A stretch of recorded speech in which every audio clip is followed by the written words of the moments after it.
بسم اللہ الرحمن الرحیم۔ السلام علیکم ورحمۃ اللہ وبرکاتہ۔ دوستوں، میں آپ کو ایک سعودیہ کا روزنامہ سنانے لگا ہوں خبر کا، جس میں آپ کو وہ لیٹسٹ نیوز ملے گی جو آپ کو جاننا بہت ہی ضروری ہے۔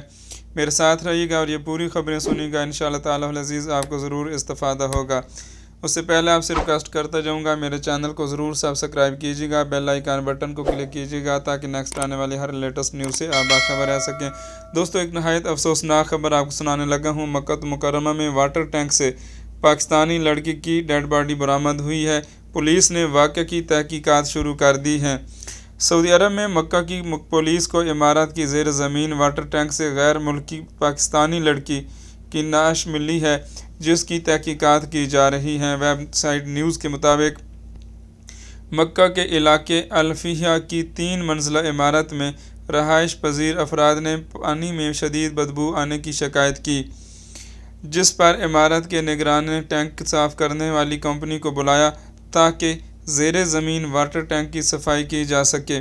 صفائی کمپنی کے اہلکاروں نے ٹینک سے پانی نکالا اور ٹینک کا معائنہ کیا تو وہاں ایک لڑکی کی نعش ملی، یعنی ایک مری ہوئی لڑکی وہاں سے ملی جو کسی حد تک پانی میں رہنے کی وجہ سے گل گئی تھی۔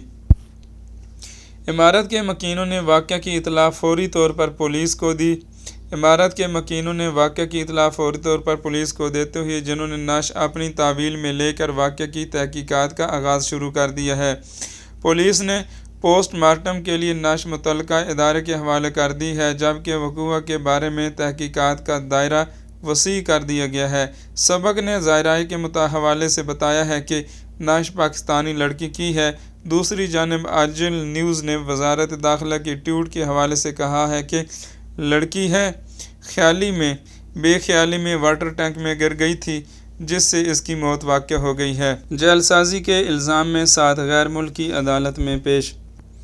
ملزمان میں سے ہر ایک پر 8 سال قید اور مجموعی طور پر 8 لاکھ ریال جرمانے کا مطالبہ ہوا۔ سبق ویب سائٹ کے مطابق سعودی پبلک پروسیکیوٹر نے سرکاری دستاویزات میں جعل سازی کے الزام میں گرفتار 7 غیر ملکیوں کو عدالت میں پیش کر دیا ہے۔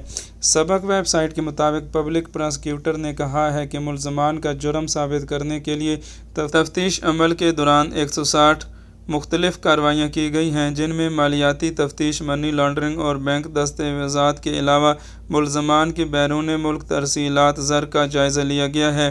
ملزمان نے سرکاری و شناختی دستاویزات میں جعل سازی کے لیے ٹھکانہ بنا رکھا تھا، جہاں جعل سازی میں استعمال ہونے والے مختلف آلات ضبط ہوئے ہیں۔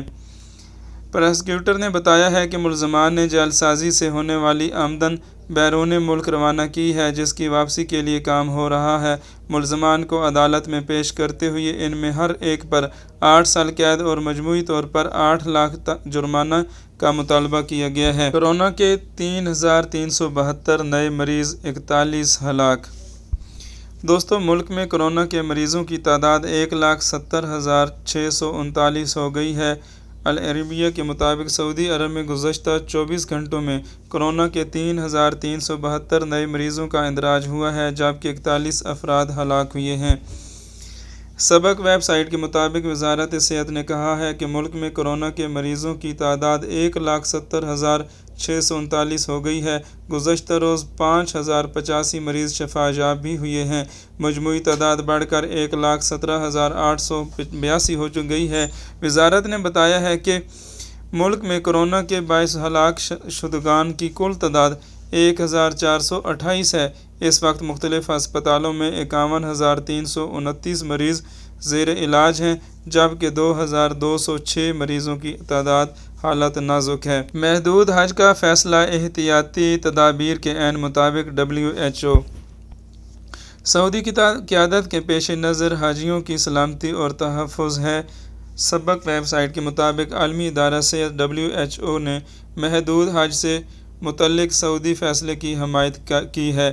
عالمی ادارہ صحت نے کہا ہے کہ اس سال حج سے متعلق سعودی عرب کا فیصلہ خوش آئند ہے۔ محدود حج کی بدولت کرونا وائرس کے خطرات کو قابو کیا جا سکے گا۔ دوستو، یہ تھی تازہ ترین خبریں جو آپ کو میں نے سنا دی ہیں۔ انشاءاللہ تعالی العزیز نیکسٹ جو بھی نیوز آتی جائے آپ کو ضرور شیئر کروں گا۔ چینل کو ضرور سبسکرائب کیجیے گا، بیل آئیکن بٹن کو کلک کیجیے گا تاکہ نیکسٹ آنے والی ہر لیٹسٹ نیوز سے آپ باخبر ہو سکیں۔ Thanks for watching. اللہ حافظ۔ السلام علیکم۔